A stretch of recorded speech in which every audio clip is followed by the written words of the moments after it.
Bamako yan nɔ 105 an ka kuma fɛ Fufalaki min ye segukaw fɛ ka jira ka fara joliba bɛ lamɛn fana min ye kunnafoni gafew ye limanaw gafe minnu bɛ sɛbɛn an balima kunnafonidilaw fɛ nin jɛmukan bɛ sigi don o don ka taa ntɛnɛn fo ka se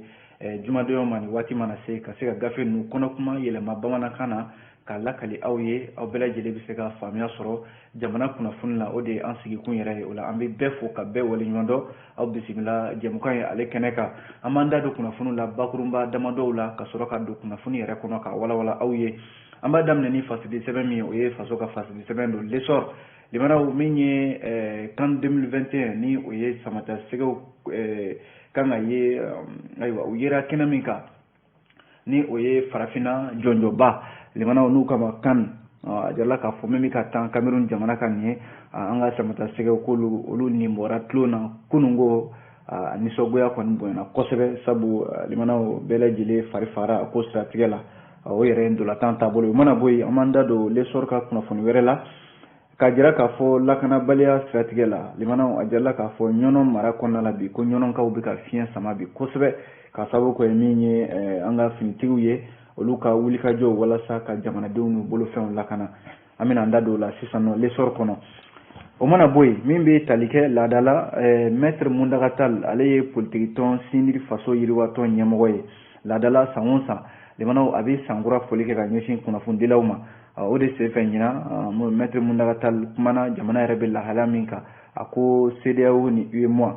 limanaw ko u b'a ɲini u fɛ joona u ka se ka ɲangi wuli ka bɔ Mali ka maître Mundaga Tall y'o kuma fɔ o mana bɔ yen limanaw ɲininkali kɛlen don le challenger kɔnɔna la ko jɔnni de bɛ ka i sen da sariya kan walima jɔnni de bɛ ka bali bi conseil national du patronat du Mali limanaw cour suprême ye sariya min bɔ ka bi ko k'a labato jɔnni de bɛ ka a sen da o sariya in labatoli ka bi an bɛna an da don o la challenger kɔnɔ o mana bɔ yen l'indépendant fana kumana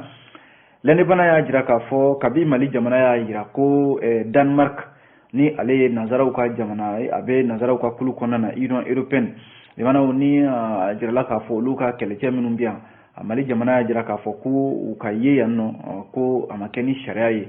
kaba kuma fɔra ka ban nanzaraw ka kɛlɛ a tɔnba ni o ye Union européenne ye k'olu kan ka sigikafɔ dɔ kɛ sini yɛrɛ limanaw ni takuba yɛrɛ bɛ kɛ cogo min na Mali kɔnɔ a sini bɛ kɛ cogo min na u bɛ n'u da don o fana na o mana bɔ yen min ye l'indépendant kelen kɔnɔ limanaw a jarala k'a fɔ so minnu bɛ di jamana ɲɛmɔgɔw fɛ n'o ye logement sociaux ye ko maa 2 tɛgɛ tara la minnu yɛrɛ bɛ baara kɛ office malien de l'habitat kɔnɔna la a jarala k'a fɔ maa kelen b'a la o yɛrɛ y'u ka sariya baarakɛla ye maa kelen fana bɛ yen o bɛ syndicat baara la k'u ye logement sociaux di maa dɔw ma k'a sɔrɔ ni u ma yamaruya ni a ye an bɛna an da don o la sisan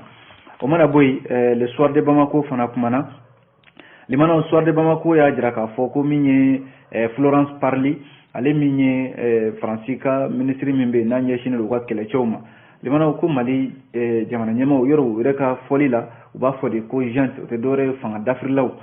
k'olu minnu bɛ Mali la yan nɔ ko Mali finitigiw minnu bɛ fanga la bi limanaw k'u kɔni ta kɛn bɛ kuma bɛɛ dalaɲini walew de ye ka ɲɛsin kɛrɛnkɛrɛnnenya la olu Faransi ma Florence Parly ale de ye nin kuma fɔ kunungo u ka députéw ɲɛma an bɛna an da don o fana na sisan an bɛ sɔrɔ k'a kuncɛ ni Nouvelle Horizon ye limanaw Nouvelle Horizon y'a jira k'a fɔ nin wagati in na tare sabu min y'an ka finitigiw ye polisiw ni gendarmew ni gardiw olu kɛlen don k'u tɛgɛ di ɲɔgɔn ma limanaw walasa Bamakɔ dugu kɔnɔna la yan bandi minnu bɛ yen ani maa minnu bɛ yen n'u bɛ taa bin maaw kan limanaw ka se ka olu bɔ jama na o baara bɛ sen na o kɛra wasa yɛrɛ sɔrɔla la an bɛna an da don o la sisan Nouvelle Horizon ale kɔnɔna la limanaw an b'a daminɛ ni min ye o ye l'essor ye faso fasidi sɛbɛn don a kumana limanaw min bɛ tali kɛ ndolantan min bɛ sen na sisan Cameroun jamana kan n'u kama ko CAN 2021 a jarala k'a fɔ an ka samata sɛgɛw olu nin bɔra tulon na min ye minnu taara jamana kumabɔ a jarala k'a fɔ kunungo a bɛ fɔ min ma ti babaw n'o ye penalty ye 5 penalty ko an ka samata sɛgɛw olu kɔni dasira o la 5 ani 6 ɲɔgɔn na a kɛra ni jamana cɛ n'o ye Guinée équatoriale ye o de hukumu kɔnɔna la min ye an ka samata sɛgɛw ye olu kɔni sen bɔra ni tulon na ni cogoya la limanaw samata sɛgɛw ka capitaine n'o ye Amari Traoré ale n'a jɛw a jarala k'a fɔ limanaw ni ko yɛrɛ taabolo lajɛ a kun man ka se nin yɔrɔ yɛrɛ ma fasidi sɛbɛn ka fɔ la lesɔr a ko sabu ni Mali tamata sɛgɛw ani min bɛ tali kɛ Guinée équatoriale olu ka ndolatankulu u ye ndolatan cogo min na limanaw miniti 90 min dira u ma a yɛrɛ k'a fɔ Mali tamata sɛgɛw se kun b'u bolo ni ndolatankulu in kan ni ye jateminɛ kɛ min ye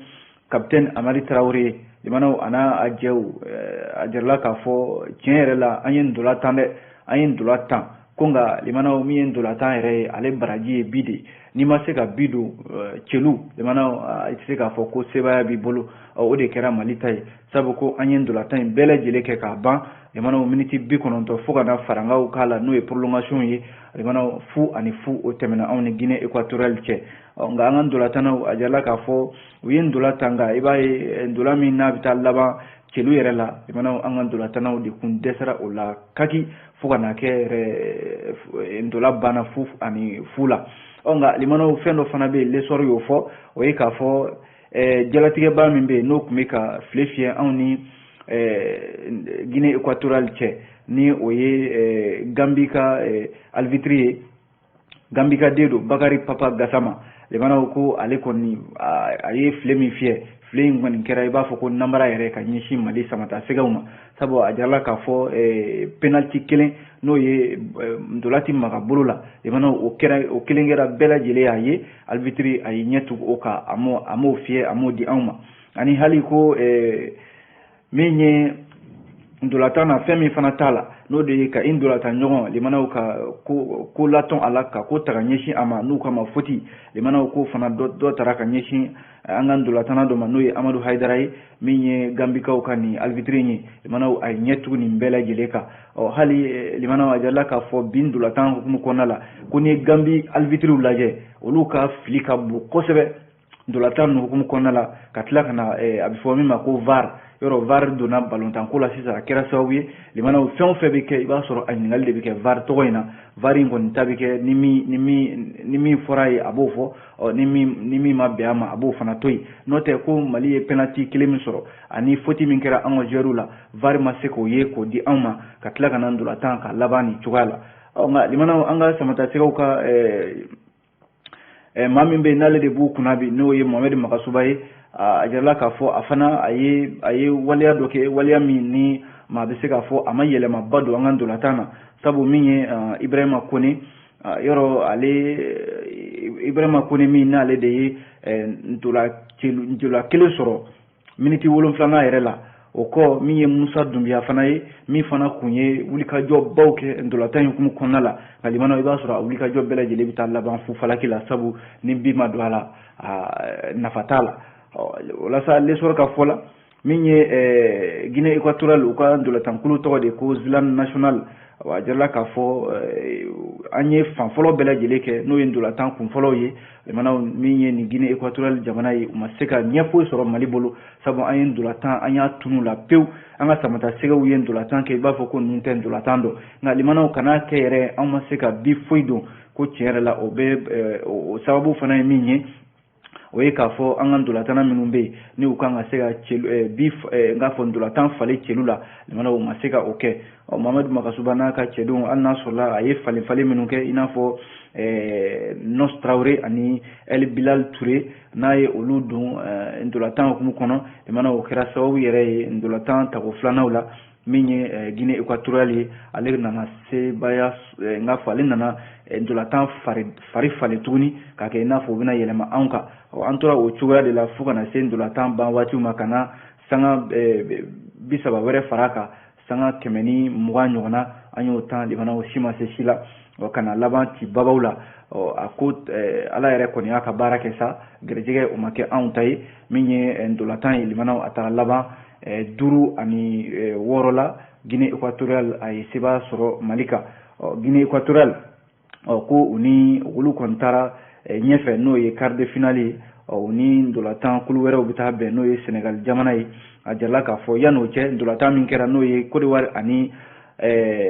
Égypte ye jamanaw o ɲɔgɔnna ndolatan fasidi sɛbɛn ka fɔ la lesɔr a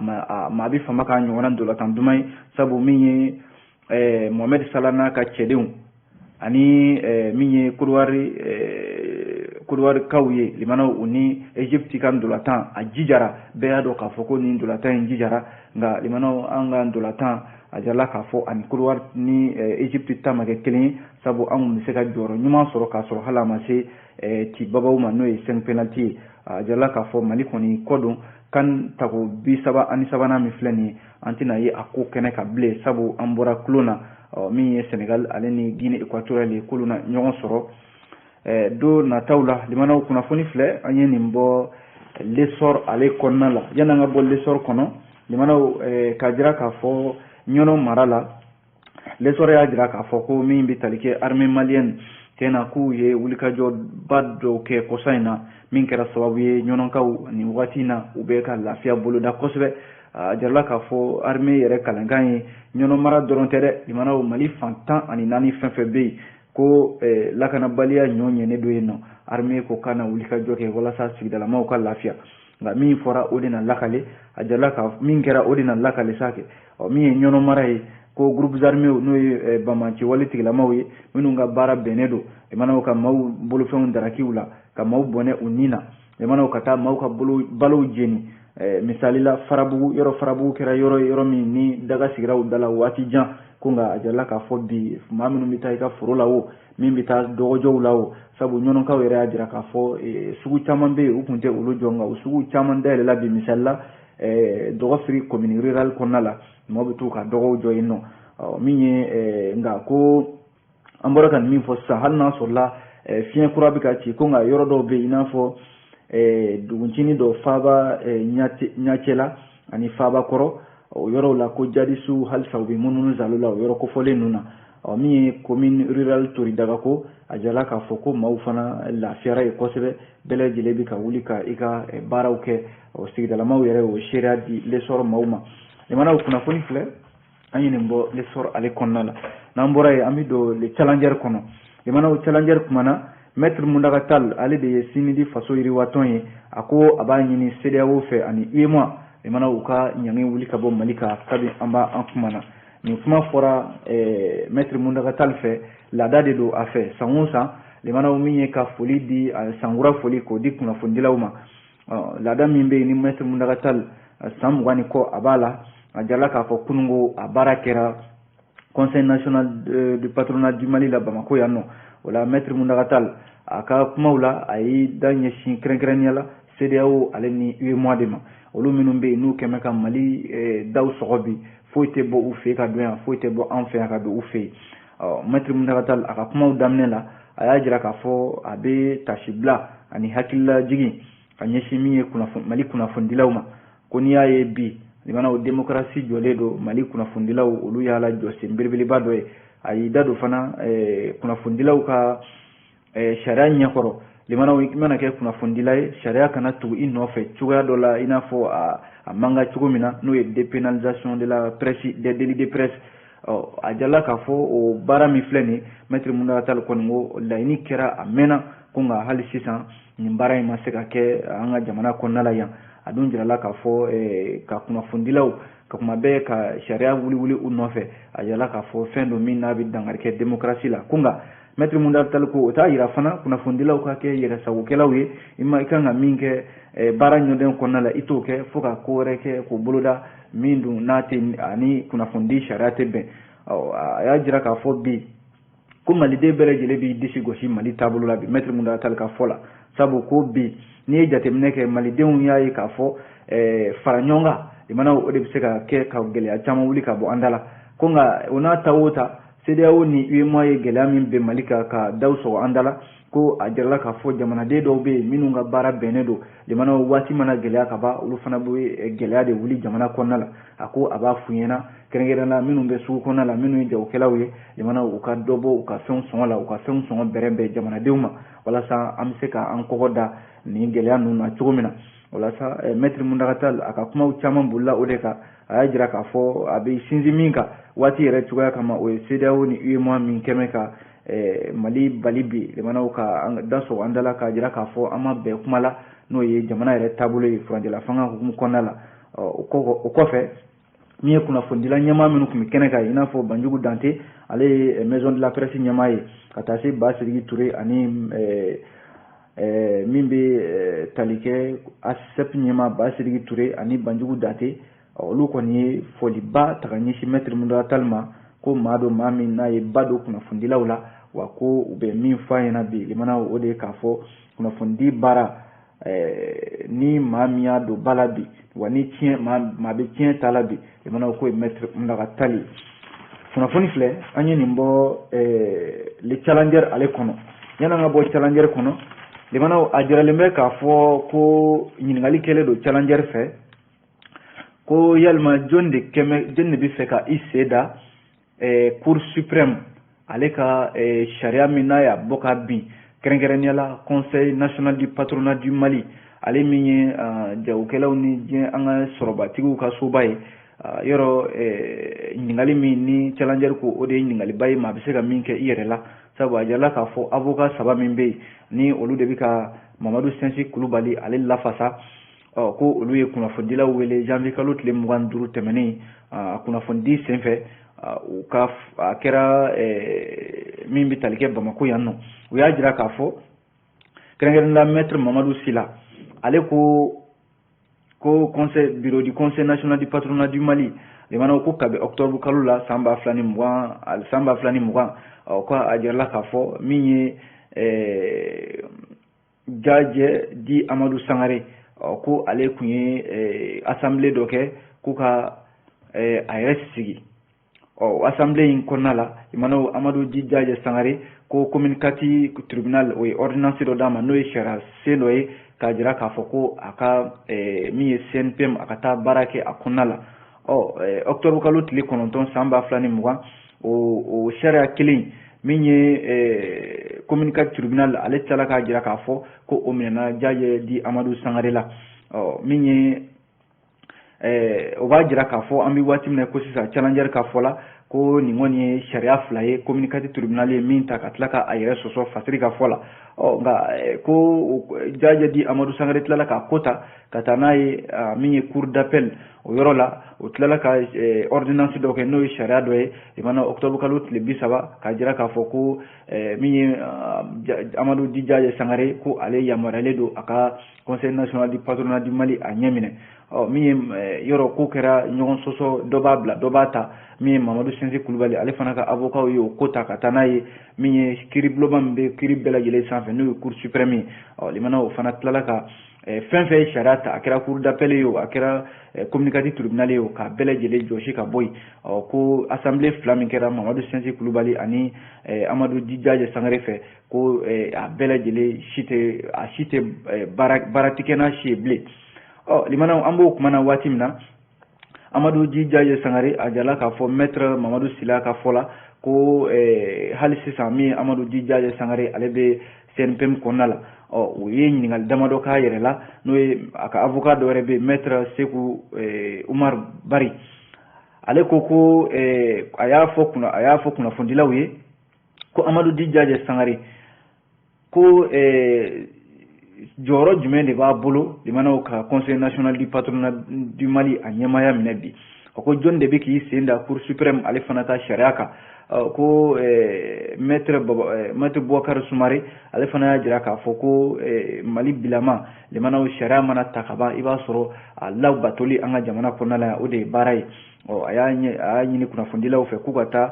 Amadou di Jajɛ Sangare ɲininka kun jumɛn na a bɛ patronat du Mali so ninnu kɔnɔna la k'a sɔrɔ don cour suprême ale y'a yamaruya ko fɛn fɛn ye assemblée minnu kɛra min b'a yamaruya k'i ye ɲɛmɔgɔ ye limanaw ko a assemblée si tɛ bala bilen ayiwa kunnafoni filɛ dɛ limanaw an ye nin bɔ le challenger ale de kɔnɔ an mana bɔ yen an bɛ don min ye l'indépendant ale kɔnɔ l'indépendant a kumana limanaw l'indépendant y'a jira k'a fɔ ko min ye Mali jamana ɲɛmɔgɔw kɛlen kɔ k'a ɲini min bɛ tali kɛ nanzaraw ka jɛkulu min bɛ yen n'o ye nanzaraw ka u ka jɛkulu min bɛ yen n'o ye force takuba ye yɔrɔ force takuba ale ye kɛlɛkɛ jɛkulu ye Mali la yan nɔ a jirala k'a fɔ a bɛɛ lajɛlen nanzara jamanaw ye minnu ka kɛlɛcɛw bɛ nin jɛkulu in kɔnɔna la u nakan de ye ko ka bamaciya wale kɛlɛ Mali la yan nɔ a jirala k'a fɔ ko u bɛ fɛ ka ɲɔgɔn ye min bolodalen don sini juma yɛrɛ k'a jira k'a fɔ force takuba a sini mina ke cogodi Mali la yanno face de semaine l'indépendant ka fola ko force takuba yoro alebe Mali la yanno anya foti dorete minye jamana nyamago ye ulu de ba yamaria ko sekana onga ko sayna min kera Denmark jamana fe ka kelechew nani ulu ye ka sɔrɔ dun a ma kɛ ni jamana faamaw ka yamaruya ye ko Mali jamana y'a ɲini ko ka force n'a fɔ Denmark ninnu ka kɛlɛcɛ ninnu ko k'u bɔ Mali la joona joona ko kabi an b'an kumana n'o tɛ ko limanaw sariya u ma na ni sariya ye o kuma de fɔlen yɔrɔ ni takuba yɛrɛ lajɛ maa min b'u ɲɛmaaya la bi o ye Faransi jamana de ye ale de bɛ ka force takuba fɛn fɛn b'a ko la Mali kɔnɔna la yan Faransi de b'a ko ɲɛmaaya la a jirala k'a fɔ k'u kɛlen bɛ ka ɲɔgɔn ye dɔ boloda janvier kalo tile 28 hakili la u bɛ sɔn ka bɛn sini ma indépendant ka fɔ la kunnafoni minnu yɛrɛ y'a sɛbɛntiya k'a fɔ a ministre minnu bɛ yen n'olu bɛ force takuba kɔnɔ olu bɛ ka ɲɔgɔn wele ka hakilila falen kɛ walasa force takuba min bɛ Mali la u bɛ se ka fɛɛrɛ jumɛn tigɛ sini ani a baaraw bɛ kɛ cogo di Sahel jamana ninnu kɔnɔna la limanaw an b'o de lahalaya la waati min na a jirala k'a fɔ Mali jamana ale y'a ɲini Denmark ale ka kɛlɛcɛw fɛ k'u ka Mali jamana bila sabu k'u nana nakan min kan u m'u sara Mali jamana la u m'u sara hali takuba yɛrɛ ɲɛmaw la k'a fɔ de k'u bɛna u ka kɛlɛcɛw cogo Mali la yan nɔ kabi o kuma fɔra limanaw Faransi jamana kɔni wulilen don k'i jɔ bi k'a fɔ fo ka takuba ko in k'a ɲɛɲini hakilila jiginna indépendant ka fɔ la takuba yɛrɛ n'i y'a lajɛ Italie jamana b'a la Estonie b'a la Suède b'a la ani République tchèque kunnafoni laban minnu yɛrɛ y'a jira k'a fɔ ko min ye Suède y'a jira k'a fɔ olu ka kɛlɛcɛ minnu bɛ yan olu kɔni na olu yɛrɛ bɔ Mali la yan k'a sababu kɛ ko Wagner bɛ Mali la yan o n'olu tɛ se ka to ɲɔgɔn kan limanaw ni l'indépendant ye nin kuma fɔ min bɛ tali kɛ Soir de Bamako ale bɛ kuma in dafa dɔwɛrɛ tɛ ko Faransi ko limanaw u ka ministre min bɛ yen n'o ɲɛsinnen don u ka kɛlɛcɛw ma Florence Parly ale ko Mali junte n'o ye finitigi minnu bɛ yen n'olu bɛ ka fanga mara bi ko kuma bɛɛ i b'a sɔrɔ dalaɲini kumaw de b'u da kuma minnu bɛ yen ni a bɛ maaw dalabɔ min bɛ tali kɛ nin b'a jira k'a fɔ Mali ni Faransi cɛ bɛnbaliya min bɛ yen ani ɲɔgɔn faamuyabaliya min bɛ yen limanaw maa si t'a ban waati dɔn sabu Florence Parly ka kuma minnu fɔra u ka députéw ɲɛma kunungo limanaw kuma ninnu b'a jira k'a fɔ Faransi sɛbɛkɔrɔ diminen don Mali jamana ɲɛmaaw kɔrɔ bi kosa in na an bɔra ka kuma min fɔ face de sɛbɛn kɔnɔna la sisan o ye k'a fɔ takuba ko kuma min ni Mali jamana y'a jira k'a fɔ